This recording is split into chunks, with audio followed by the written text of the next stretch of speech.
My name is Bella Roberts. I'm 28 years old. And this is the story of how the sister I loved turned me into a joke, before I turned the tables and walked away for good. It was a Saturday in San Diego, the kind of afternoon where the sunlight melts through the blinds like warm syrup. I'd just started grinding fresh coffee beans when the doorbell rang. I wasn't expecting anyone. And in that brief moment before I looked through the peephole, I wasn't ready for the kind of story that would begin on the other side of that door. Emily. My 23-year-old sister. Backpack slung over one shoulder, dressed like she'd just come from a yoga retreat, eyes sparkling with tears she hadn't cried yet. "Your place is so cute, Bella," she said as she stepped in uninvited, her fingers grazing the countertops like she was appraising the wood for resale. "This kind of space, waking up to your own coffee, it must feel so peaceful." I smiled politely. Peaceful, sure. Took me 6 years just to afford the down payment for this kind of peace. And then, without so much as a preamble, Emily dropped into my dining chair like it was a confession booth and announced, "I can't take it anymore. Living with Mom and Dad is suffocating. They control everything. What I wear. When I sleep. I need to break free. I want to be like you." The words were so out of character, I genuinely thought she might be quoting someone else. This was the same Emily who, just months ago, had scoffed when I suggested she move out. "Why pay rent," she'd said, "when there's free Wi-Fi, home-cooked meals, and clean laundry?"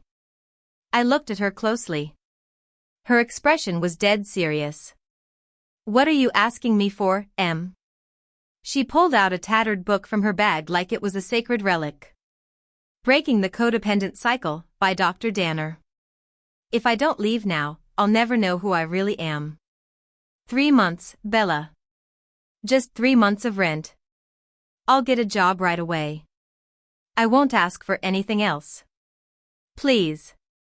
I should have said no. I should have reminded myself of all the half-hearted promises she'd made in the past and broken like they were sticks under her heel. But then she looked at me with those wide eyes, and said, "I want to be like you." And something inside me softened. 3 months, I said, holding up 3 fingers. "But you have to be serious." "No nonsense." Her scream of delight made me wince. She hugged me like I had just saved her from drowning, whispering in my ear, "You won't regret this. You're the best sister in the world." But deep inside, under the warm, generous surface, something tightened. A tiny flicker of doubt. A whisper that said, this could go sideways. I ignored it. Like I always did. 2 days later, my phone lit up during a work call. Emily. Her voice was practically crackling with excitement. "Bella. I found it. My dream apartment. It's in Avalon Hill." I blinked. Avalon Hill was a high-end complex with concierge services, rooftop pools, private elevators. I'd been there once for a friend's birthday and remembered thinking I couldn't even afford valet parking, let alone rent. I opened my laptop and typed in the address she sent. $2,750 a month. My stomach turned. "Emily, are you serious?" I asked, voice low. "That's almost $8,300 for 3 months. You think I'm just going to hand over $8 grand?" She laughed nervously. I know. But if I live somewhere nice, I'll be more motivated. It's psychology." "Psychology doesn't pay rent," I snapped. "You said you wanted to be independent. Not live in a spa resort." She tried to backtrack. Okay. I got a little too excited. "I'll look at the options you send." That evening, I sent her a list of clean, modest studio apartments. Most were under $1,200. Good neighborhoods. Close to businesses. Logical choices. She called later, sounding less thrilled. "These places are kind of basic. They're enough to get you started," I said flatly. "That's what you said you wanted, right? A start." Reluctantly, she agreed to tour one with me. A modest unit in Linda Vista. The leasing agent, a grandmotherly woman named Cheryl, made it sound like a Beverly Hills estate. Emily forced a smile through most of it, but I could see the disappointment in her eyes. Still, she signed the lease. I wrote the checks. And on move-in day, as I handed her the key, she wrapped her arms around me again and whispered, "You're my guardian angel." Funny how easily those words would come to haunt me. Within weeks, I started asking her about job hunting. Her answers were vague. The market's slow. I'm looking at creative positions. Don't worry, something will come up. I reminded her of the list I'd sent, dozens of places hiring retail and entry-level admin. She scoffed. Those jobs won't even cover groceries in this city. You're not in a place to be picky. She sighed dramatically, like I was the one ruining her dreams. Can you not pressure me so hard? By the start of the third month, I reminded her, 2 weeks left. No job. No plan. Then came the payment request, $1,290. April rent, the note read. I called immediately. No answer. She texted a few hours later like nothing was wrong. Oops. Meant to tell you, can you send by Friday? I called again. Emily, we agreed on 3 months. I just need a bit more time. You'd really leave your sister homeless? Then came the guilt from Mom. Then the tears. Then the twisted script I'd known since childhood. I caved again. Another 3 months. Another $3,000. But this time, I made it clear. Last time. Ever. Emily replied with a smiling halo emoji. And just like that, my stomach turned again. That night, I scrolled Instagram out of boredom. I hadn't checked Emily's page in months. The first photo that loaded stopped my heart. Her, in a silk gown. Makeup flawless. Wine glass in hand. Caption, "Freedom is a luxury, and I dared to choose it." I scrolled in disbelief. Rooftop dinners. Designer bags. 0 job listings. No interview updates. And then, one post with a tag, "Thank you Verena Boutique for helping me pick the perfect dress last night." That's when I messaged her. Have you gone to any interviews yet? 15 minutes later, she sent a screenshot of a scheduled interview. I wanted to believe it. Until she called again, chirping, "I need help. Hair, makeup, outfit, around $800 should do. First impressions matter, right?" And like a fool, I sent it. I didn't know it then, but that would be the final dollar I'd ever spend on Emily's illusions. I barely slept that night. Not from regret, not yet. More from exhaustion, the kind that creeps in when your heart has been tugged in too many directions for too long. I stared at the ceiling in my small apartment, wondering how many more lies I'd excuse, how many more times I'd mistake manipulation for a plea for help. The next afternoon, I called Emily during my lunch break. How did the interview go? A pause. Then a laugh. Oh, that? I went, but it was super boring. Small company. No growth potential. The role was basically glorified coffee fetcher. My stomach twisted. You turned it down? Well, yeah. I want something creative. Passionate. You said I should go, I went. Don't be mad. I gave you $800 for that interview, Emily. Her voice dipped into faux sweetness. I know, and thank you. But you can't expect me to stay stuck in some dead end just because of that. Before I could reply, she added quickly, "Gotta go. Love you." The call ended. I sat frozen at my desk. I didn't feel angry. I felt hollow. Drained. And very, very stupid. Later that night, as I sank into my couch, phone in hand, I did the one thing I told myself I'd never do again. I opened her Instagram. There she was again. In a silver evening gown, hair curled, lips glossed, glass of champagne raised high. The caption? Life isn't about waiting for opportunities. It's about dressing like you already have them. I stared at the screen. That dress. I paid for it. That wine. I paid for it. That apartment. I paid for it. And the job interview? A joke. An excuse. Something snapped in me. Not rage. Not heartbreak. Something colder. Calmer. A quiet realization that I had become a character in someone else's performance, a role she called upon when it suited her story. Wednesday came. I had every intention of going home after work, taking a long shower, and pretending Emily didn't exist. But something inside me wouldn't let go. By 8:30 p.m., I was driving toward the Avalon Hill complex. The closer I got, the louder the music became. Thumping bass, laughter spilling out into the halls. Lights flickering behind expensive curtains on the third floor. Her floor. I still had the spare key. I stood at her door. My fingers tightened around the key. I didn't want a scene. But I needed to see for myself. I needed to know if what I feared was true. I turned the lock.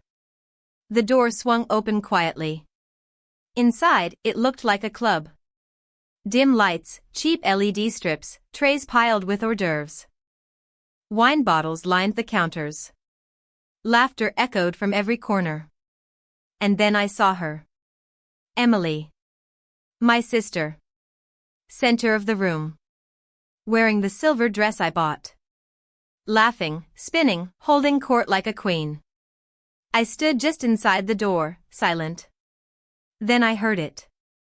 You guys want to know how I'm still living rent-free without a job, she said, twirling a glass in her hand. Because I've got Bella, my guardian angel. Cry a little, say I want to be independent, toss in some tears, and boom, money wired in no time. Laughter exploded around the room. She's adorable, Emily added, raising her glass. Seriously, we call her our personal ATM cow. More laughter. More mockery. Open. Shameless. I didn't breathe. I didn't blink. I just stood there, cold and still. Then Emily said the one thing that finally severed the last thread holding us together. I don't even need a job. As long as she still feels guilty about her struggling little sister, I get to live like a queen. And if she ever wakes up, I just call Mom. They'll handle the rest. That's when I stepped inside. The music died. The room went silent. Someone saw me and nudged the person next to them. Like a ripple, heads turned. Faces drained of color. Emily saw me. Her jaw dropped. The glass in her hand fell and shattered. I walked slowly into the room, my heels clicking on the floor like a metronome marking judgment. This is your idea of independence? I asked, calm but cutting. A perfect little performance, isn't it, Emily? She stammered. What are you doing here? I turned to the room. You all heard her. I don't need to explain anything. Then I looked back at her. You can't fool me anymore. And if you think Mom and Dad can guilt me into playing along again. I leaned in just enough to make sure she heard every word. Get used to living on their dime. Starting tomorrow. I turned and walked out. I didn't slam the door. I didn't yell. I didn't need to. The silence behind me was louder than anything I could have said. The next morning, my phone buzzed just as I stepped out of a meeting. I knew who it was before I even looked. Mom. Bella Lynn Roberts, she snapped. Can you come to the house tonight? The family needs to talk. That old command hit me like a punch to the ribs. Like being 16 again, summoned to explain why Emily broke something but I'd been the one punished. I'm busy tonight, I replied. Don't make me say it again. 6 o'clock. The old house. Don't be late. Click. At exactly 6, I walked into the house I grew up in. The air smelled like dust and old secrets. Mom and Dad sat on the couch like a jury. Emily, wrapped in a blanket, eyes puffy, hair pulled into a messy bun, played the role of the wronged child. "You're here," Mom said, lips tight. "Sit down." I took the single chair across from them. Dad launched first. "We can't believe you'd treat your sister this way." Mom chimed in. She called me sobbing. No food. No lights. No support. "You left her alone, Bella." I looked directly at Emily. She wouldn't meet my eyes. She stared into her tea like it held the answer to salvation. "I paid her rent for 6 months," I said. "I paid for groceries, salon visits, even an interview she faked." "Do you even know what she's been doing with the money?" Mom raised her hand. "Bella, enough. Don't act like you've never said something dumb when drinking." I laughed, bitter and sharp. "I have the recording." Emily's eyes widened. And then I played it. Just a few seconds. Enough for them to hear her call me a cash cow. Enough to hear the laughter. Silence. Cold. Stiff. But then Mom said, "She's young. You're the older one. You should forgive her.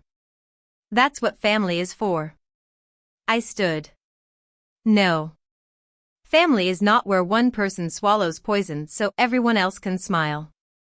If you want to keep enabling Emily's fantasy, go ahead. But I'm out. I walked out, their voices behind me blending into a single static hum I'd learned to tune out long ago. That was the night I truly became free. The air outside that night was cool, the kind of cold that made your skin feel more awake than your heart. As I walked down the driveway of my childhood home, I didn't look back. I didn't need to. I knew exactly what I was leaving behind, a family built on guilt, silence, and performance. And I wasn't going to audition for the role of the good daughter anymore. I drove home with my fingers tight around the steering wheel, replaying every word from that living room. Every time Mom had turned a blind eye. Every time Dad looked past Emily's lies. Every time I was made to feel guilty for not doing more, when I'd already given more than anyone ever should. That night, I turned off my phone. Completely. No texts. No calls. No apologies. And for the first time in a long time, the silence didn't feel like punishment. It felt like protection. The days passed slowly but cleanly. I buried myself in work, said yes to coffee invites from coworkers I usually ignored, and even signed up for a cooking class. I'd been giving so much of myself away for so long, I'd forgotten what it felt like to live without someone needing something from me every second of the day. But it didn't last. 2 weeks after that final confrontation, I got the first ping. Not from Mom. Not from Emily. From Aunt Jackie. A voice note, almost a full minute long. Her voice was laced with frustration, confusion, and that family brand disappointment I'd heard too many times before. "Bella, what happened? Your mom has been crying every night. The whole family's talking. Emily's struggling, no power, living on noodles, completely alone. You just disappeared? That's not like you." I didn't reply. Because no one, not Aunt Jackie, not Uncle Dan, not Grandma with her rosary and lemon tea, none of them knew what really happened. They didn't know about the party. The mocking. The lies. The dress. The wine. They just knew the version Emily gave them. And that version painted me as the villain. The cold sister. The selfish career woman. The one who forgot where she came from. I didn't defend myself. Not out of pride. But because I finally understood that if someone wanted to misunderstand you, there was nothing you could do to stop them. About a week later, I scrolled through Facebook and saw it. Emily's new post. A carefully framed photo of her by a foggy window, a coffee mug in hand, eyes cast toward the distance. Caption: sometimes, storms come to show us who's really our shelter. The comments underneath made my stomach turn. You're so strong, sweetie. Don't worry, real family never leaves. She'll come back to you. Your sisters. Blood is everything. They didn't know the storm was one she brewed herself. They didn't know I was the one she drenched. 3 months passed in a kind of eerie stillness. I didn't hear from Mom. I didn't hear from Dad. My name slowly vanished from group texts, family invites, and holiday greetings. But the silence brought me something I hadn't known I was missing: peace. I stopped waiting for apologies. Stopped checking if Emily had gotten a job. Stopped wondering if maybe I'd been too harsh. I started waking up without dread, going to sleep without guilt. My mornings began with tea and yoga instead of frantic texts or calls begging for help. I wasn't being erased, I was being restored. And then, just as spring crept into San Diego with its shy winds and blooming sidewalks, I received a text from Dad. It was cold. Mechanical. If you still consider yourself part of this family, come to your mother's birthday dinner next week. If not, that's your choice. No apology. No conversation. Just an ultimatum wrapped in tradition. I stared at that message for 30 minutes. Let it sit. Let it rot. I didn't reply. I didn't go. That week, I wasn't tagged in a single birthday post. No one mentioned me in the family group. I had officially become a ghost. A few weeks later, I ran into a classmate from high school at the farmer's market. Hey, I saw your sister's post the other day, she said casually, browsing avocados. Your mom says you two had a falling out. Hope it works out. Family's too important. I smiled. Yeah. Sometimes space is just necessary. What I wanted to say was, sometimes space is the only thing keeping you from collapsing under someone else's weight. That summer, I moved to a different part of town. Closer to the beach. Quieter. Cleaner air.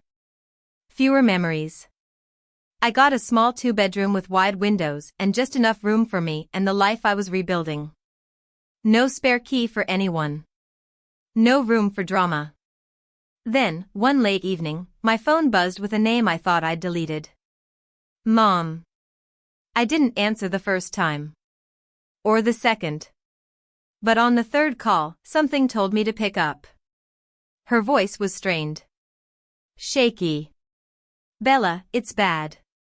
I said nothing. Emily threw another party, she said quickly. The landlord called the police this time. They found things missing from the apartment. Furniture. Appliances. Over $5,000 worth. Bella, she sold them. I stayed silent. The landlord's threatening charges. But if we pay for everything, including the lease termination, he'll drop it. No lawyers. No police. Just a settlement. I finally spoke. How much? Her voice dropped to a whisper. Around $8,200. And you're calling me, why? We don't have it, she said. We spent what was left of our retirement helping with her rent. Please. You're the only one who can fix this. No, I said, calm and sharp. I'm not. Bella. I still love you, Mom. But I'm no longer blind. She started to cry, and for a moment, I almost bent.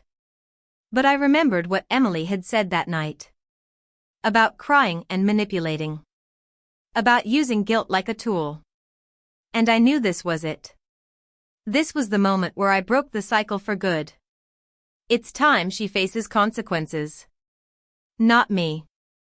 I hung up. The line went dead. 3 weeks later, Aunt Jackie texted me again. Your sister's been evicted. They kept the deposit, sold what was left, and your parents had to cash out the rest of their savings. She's back home now. Still not working. Still posting quotes about healing. I didn't reply. I just leaned back in my chair and closed my eyes. It didn't feel like victory. It felt like silence. But sometimes, silence is the beginning of something better. Christmas came and went that year without a single message from my family. Not a Merry Christmas, not even one of those generic forwarded memes they used to spam on every holiday. My name didn't appear in any group photos. I wasn't tagged in the annual family blessings post. It was as if I never existed. And strangely, it didn't sting the way I thought it would.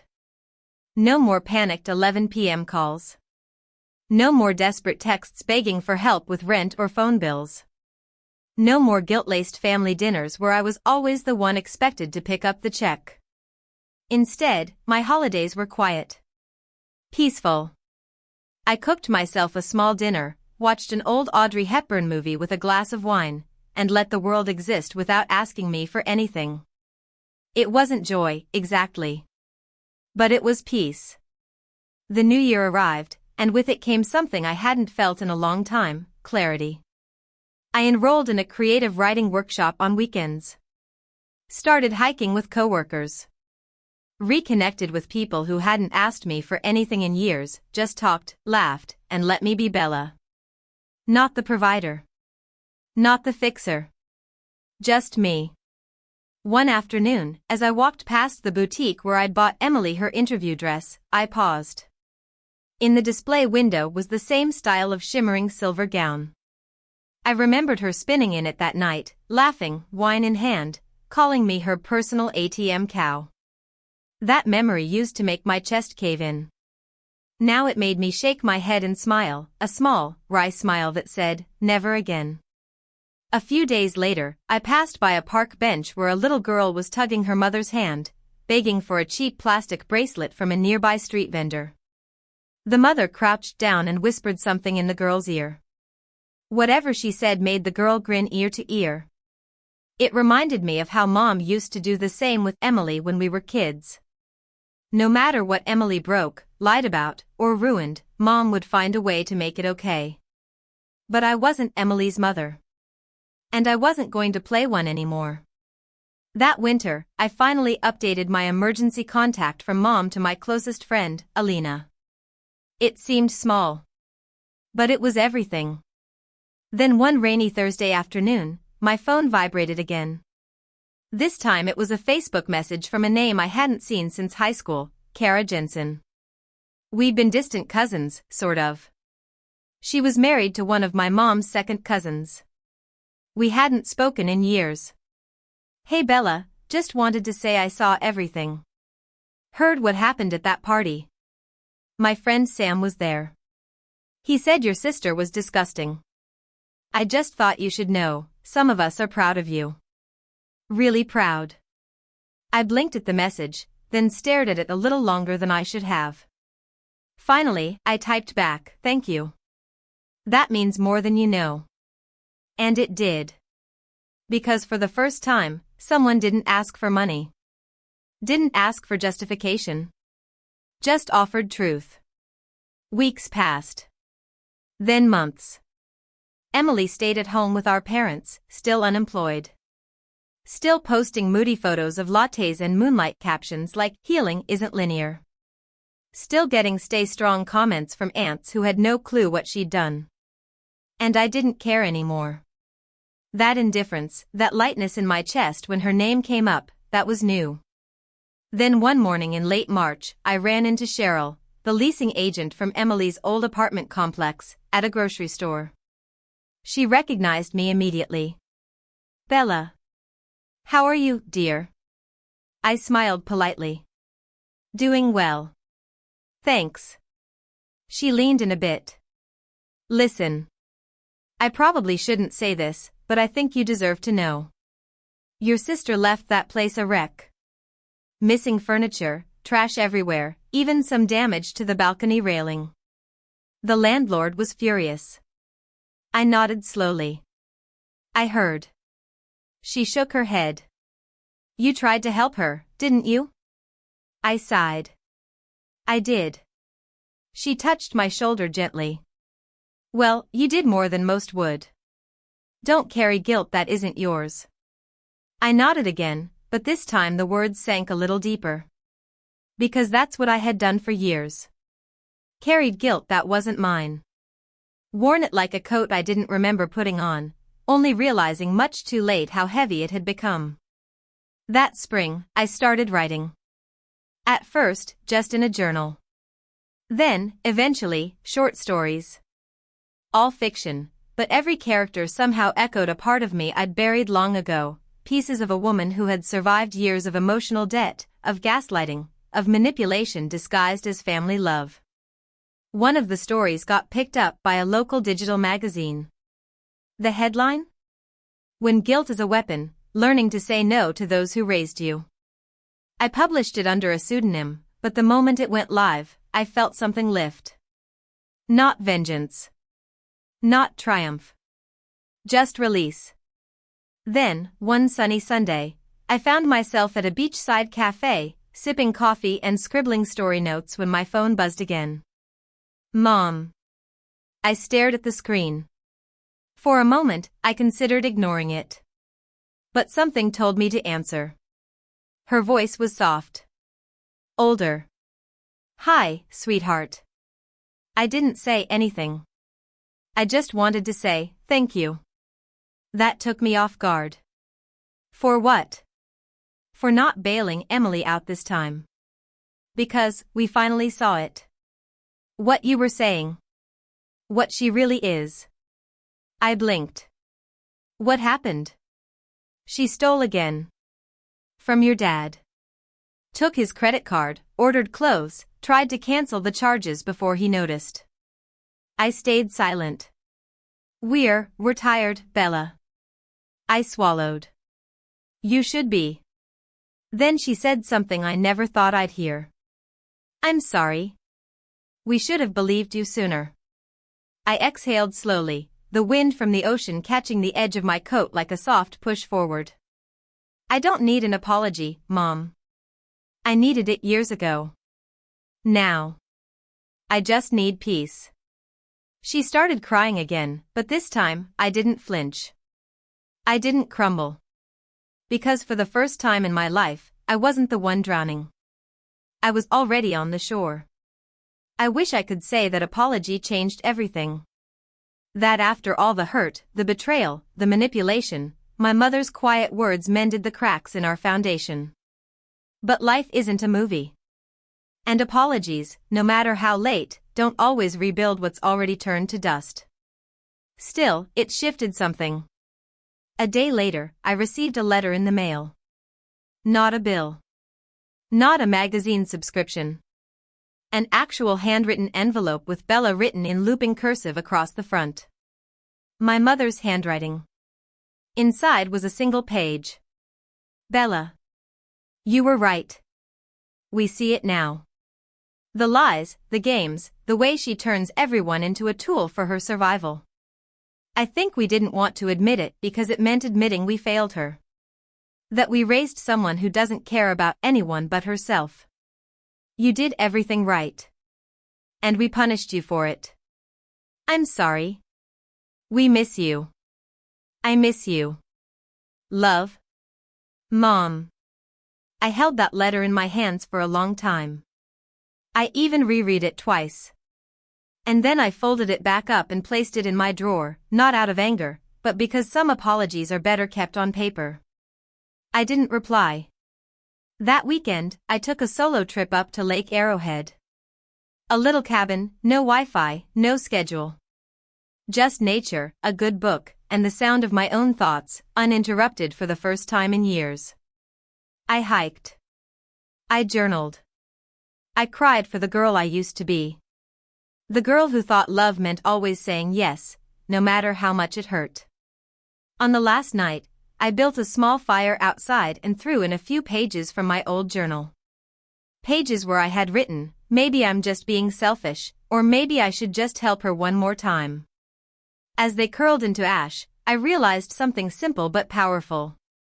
Boundaries are not cruelty. They are clarity. When I returned to San Diego, I found myself walking past Emily's old building again. Avalon Hill. The glass shimmered in the sunlight, reflecting back a life I had tried so hard to build for someone else. The front desk clerk recognized me. "You're Bella, right? The older sister?" I nodded, cautious. He leaned in slightly, voice low. "Sorry, but she was a nightmare. Always partying, always skipping noise warnings." When they finally evicted her, the property manager literally popped a bottle of champagne. I blinked. He laughed. "They said if she ever comes back, they're calling the cops first." I thanked him and walked away. Not out of embarrassment, but out of a strange, bittersweet sense of closure. I hadn't been crazy. I hadn't been cold. I had been the only one who saw the truth from the beginning and acted on it. That truth came full circle a week later. I got a call from my cousin Jenna, one of the few relatives I hadn't blocked. Her voice was low, uncertain. "Bella, have you seen Emily's latest post?" "No." "Why?" "She wrote this whole thing about how she's finally learning to heal after being abandoned by the one person she trusted most. It's got hundreds of comments. Everyone thinks you just left her high and dry." I didn't answer. "She's framing it like you abused her emotionally. That you only ever gave her money to control her." That one hit deep. I opened Instagram for the first time in weeks. Sure enough, there it was. Emily, sitting by a window again, tear-stained face perfectly lit by golden hour, holding a notebook with a quote written on it, "Sometimes, we survive the storm, only to realize the real hurricane was family." The caption was long, winding, dramatic. It hurts when the one person you loved most uses your struggle as ammunition. I wasn't perfect, but I was trying. And she left me in the dark. Alone. No one deserves that. The comments were filled with praise. "She's jealous of your light. Some people only help to feel superior. Stay strong, Em." I felt nothing. No anger. No bitterness. Just pity. Because Emily hadn't changed. She'd simply swapped wine glasses and rooftop views for self-pity and staged breakdowns. Her addiction wasn't just to comfort, it was to being the center of someone's attention. Even if it was fabricated. A few days later, I ran into one of her former party guests at a bookstore downtown. A guy named Jordan, who recognized me immediately. "Hey, wait, you're Emily's sister, right?" I hesitated. I was. He laughed awkwardly. "Yeah, I figured. Listen, I just wanted to say, that night at the party? When you walked in? I've never seen a room go that quiet. She looked like a deer in headlights." I remember. "Honestly," he said, "I used to think she had it all together. But that night? I saw everything. The lies. The performance. You were the only real one in the room." I nodded, unsure what to say. He handed me a card.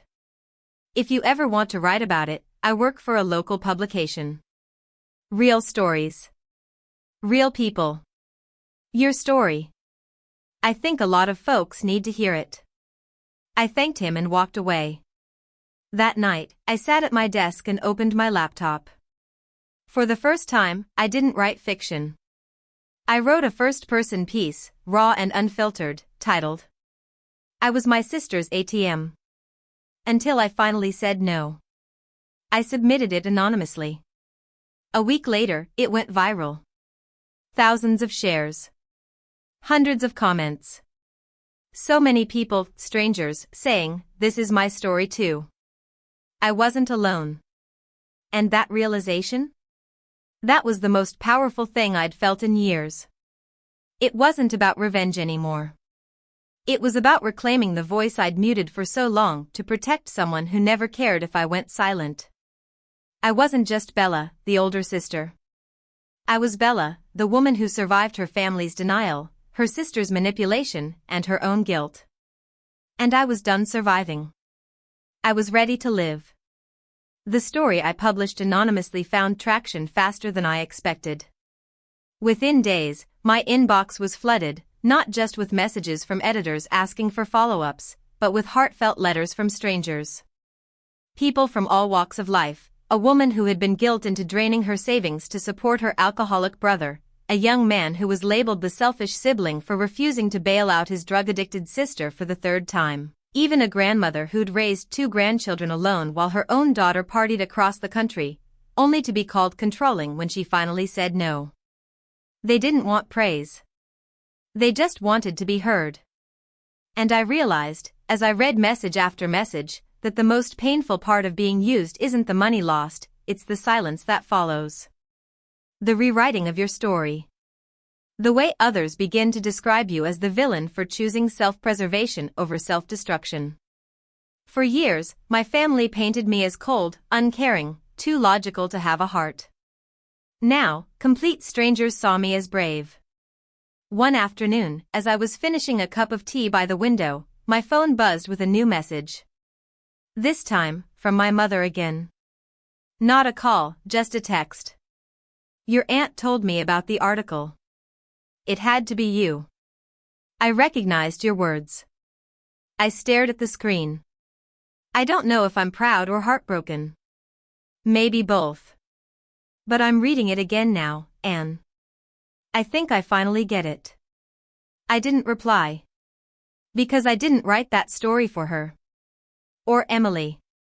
Or even the old me who cried after every guilt-tripped call. I wrote it for the woman I was becoming, the version of myself that had learned to exist outside the shadow of family dysfunction. About a week later, I received an invitation from a local women's organization. They were hosting a panel on boundaries, self-worth, and emotional resilience. They wanted me to speak. Me. The girl who used to hide her struggles behind perfect rent payments and a tight-lipped smile. I almost said no. But then I remembered how many nights I'd stayed up, wondering if I was the crazy one. So I said yes. The event took place in a cozy co-working loft in downtown San Diego. Around 40 women showed up, seated in a circle with notepads and curious eyes. Some older than me. Some younger. Some wore wedding rings, others had babies on their laps. All of them had one thing in common: they had been made to feel guilty for choosing themselves. When it was my turn to speak, I took a breath and began. My name is Bella Roberts. And I used to believe that love meant saying yes even when it hurt. I was wrong. I told them everything. The sister who cried her way into a luxury apartment. The fake job interviews. The dress bought for a performance, not a profession. The betrayal at a party filled with laughter I paid for. And the moment I said no. I could see the shift in their eyes. That shared moment of understanding. When I finished, a woman near the back raised her hand. How did you stop feeling guilty? I paused. Then answered honestly. I didn't. Not right away. Guilt doesn't vanish overnight. But I reminded myself every day that boundaries aren't betrayal. They're self-respect. And self-respect doesn't apologize. The applause that followed wasn't loud. It was soft. Honest. Like relief. After the event, several women stayed back to thank me. One of them handed me a note that read, "Thank you for showing me that saying no isn't the end of love, it's the beginning of peace." That night, I went home and cried, not out of pain, but out of a release I didn't know I still needed. Then, like a ghost from a former life, a notification lit up my phone. Emily posted a new story. I clicked it out of habit. She was in a new room. Not Avalon Hill. Just a plain, gray-walled bedroom with a bare mattress on the floor. Her hair was messy. No makeup. No filters. The caption read, "Sometimes when you run out of people to lie to, you're forced to face yourself." No hashtags. No dramatic quotes. Just that. I stared at it, unmoved. I didn't screenshot it. Didn't save it. Just closed the app and turned my phone over. I knew better now. Emily wasn't apologizing. She was reinventing herself again, this time as the reformed victim. The girl who was broken but brave. And if I responded, I'd only be playing the role she needed me to play. I was done playing. A few days later, I got a call from Alina, my emergency contact, and one of the only people who knew the full story. "Guess who showed up at my job today?" she asked, her voice sharp. My heart dropped. "Emily?" "Yup." Walked in, big smile, pretending we were besties. Asked if I could help her get a job there. I rubbed my forehead. "You're kidding." She said, and I quote, "I know Bella and I had a misunderstanding, but I'm in a really mature place now. I'm trying to grow. And I figured I could work here, to show her I've changed." I exhaled slowly. "What did you say?" Alina snorted. "I told her we weren't hiring and that we value accountability here." She didn't like that. "Let me guess," stormed out. Like a tornado. We both laughed. And for once, it wasn't a laugh soaked in bitterness. It was clean. Free. That night, I sat on my balcony, legs curled under me, sipping peppermint tea. The city lights flickered like quiet stars. My phone buzzed, but I didn't check it. I didn't need to. Because I had already made peace with the only person who mattered in this story, myself. Spring arrived in San Diego with a softness that felt earned. After years of enduring emotional droughts, betrayal storms, and the cold winters of manipulation, I found myself stepping into something gentler, something like sunlight breaking through a long stretch of gray. My days grew simpler. Coffee in the mornings. Long walks in the afternoons. I started a weekly tradition of unplugging every Sunday, no screens, no calls, just me, a book, and quiet music humming from the speaker in my kitchen. I never heard directly from Emily again.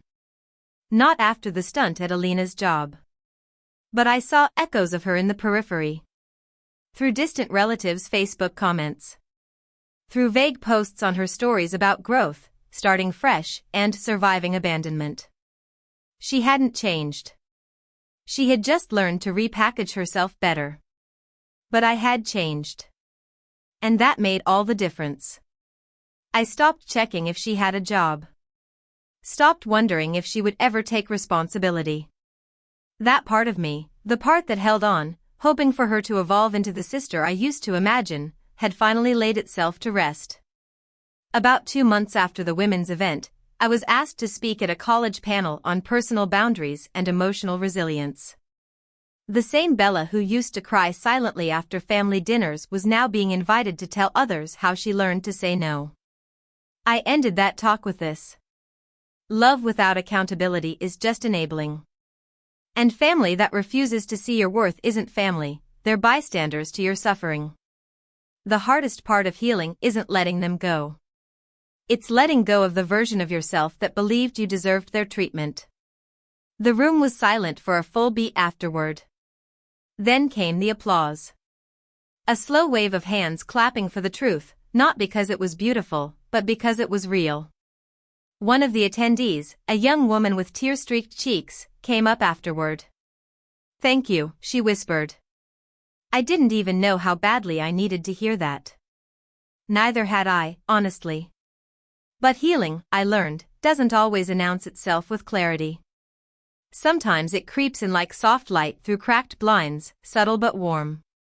Weeks turned into months. And then, one hot afternoon in July, my mother called. I almost let it go to voicemail. But something told me to answer. Her voice was smaller now. Measured. No longer barking orders or wielding guilt like a whip. "Bella. I know you don't owe us anything. And I don't expect you to come. But your father's birthday is next week. We're doing something small. I just wanted you to know." I said nothing.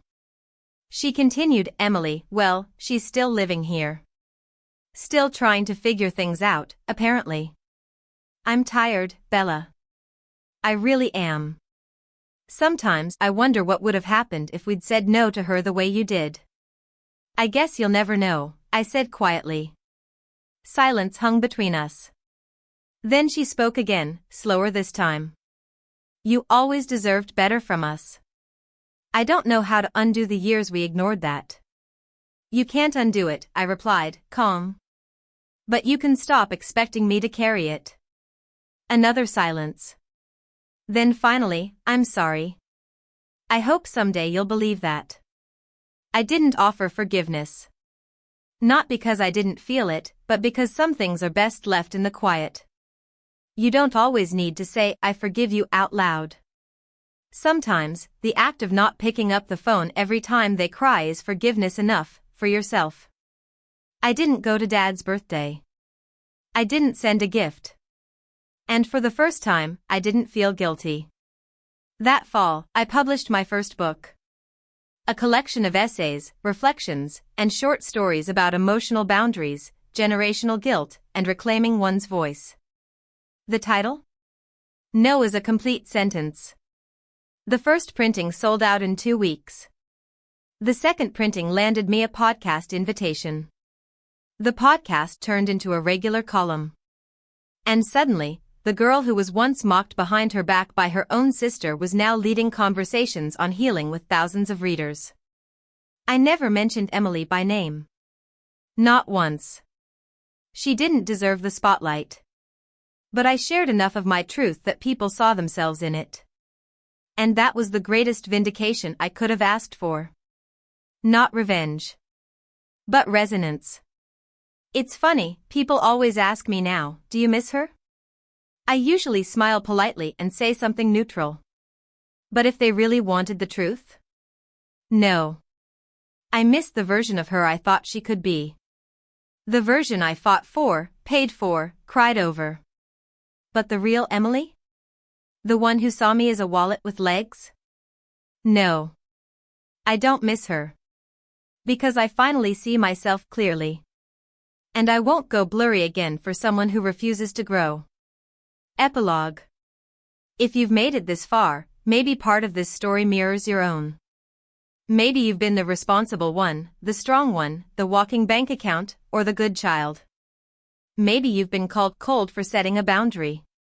Selfish for saying enough. Let me tell you something no one told me. You are allowed to walk away. Even from blood. Even from family. Especially from people who hurt you and call it love. Sister begged me for rent money, then I heard her call me a cash cow at a party. If you found this story powerful, share your thoughts in the comments. Have you ever had to walk away from someone who kept crossing the line? Let others know they're not alone. And don't forget to follow Revenge Echoes for more stories where silence ends and justice begins.